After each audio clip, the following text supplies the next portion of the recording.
লেবাননের সংঘাত বন্ধে ইসরায়েলি প্রধানমন্ত্রী বেনিয়ামিন নেতানিয়াহুর সম্মতির পর থেকেই চলছে চুলচেরা বিশ্লেষণ। কেন যুদ্ধ বন্ধে রাজি হলেন নেতানিয়াহু, তাই নিয়ে চলছে নানা আলোচনা। ভেতরে বাইরে নানামুখী চাপের কারণেই কি লেবানন থেকে পিছু হটলেন ইসরায়েলি প্রধানমন্ত্রী, এমন প্রশ্নও উঠেছে। যদিও নেতানিয়াহুর এই পদক্ষেপকে কৌশল পরিবর্তন হিসেবে দেখছেন বিশ্লেষকরা।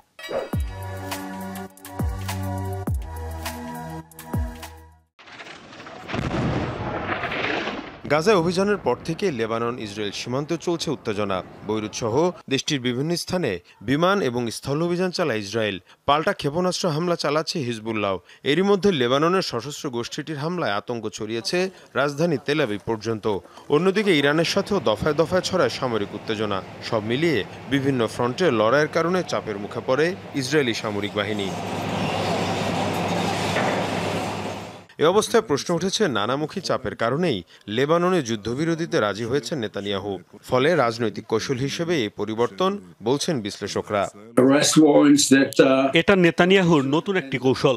ইসরায়েলি প্রধানমন্ত্রী বিশ্বকে এবং ইসরায়েলের সাধারণ মানুষকে দেখাতে চাইছেন যে তার উদ্যোগের কারণে যুদ্ধ বন্ধ হচ্ছে। এর পাশাপাশি ডোনাল্ড ট্রাম্প ঘোষিত পরিকল্পনাও বড় ফ্যাক্টর। এটা অনেকটাই স্পষ্ট যে ট্রাম্পের শপথের আগেই লেবাননে যুদ্ধ বন্ধ করতে পারেন নেতানিয়াহু। সম্প্রতি 2 দফায় হিজবুল্লাহর হামলা হয় ইসরায়েলি প্রধানমন্ত্রীর বাসভবন লক্ষ্য করে। এর পাশাপাশি টানা যুদ্ধের কারণে ক্ষোভ ছড়িয়েছে সামরিক বাহিনীর মধ্যেও। সব মিলিয়ে নিরাপত্তা এবং চতুর্মুখী চাপের কারণে লেবানন থেকে পিছু হটছে নেতানিয়াহু। মুশফিকা হাসান, যমুনা নিউজ।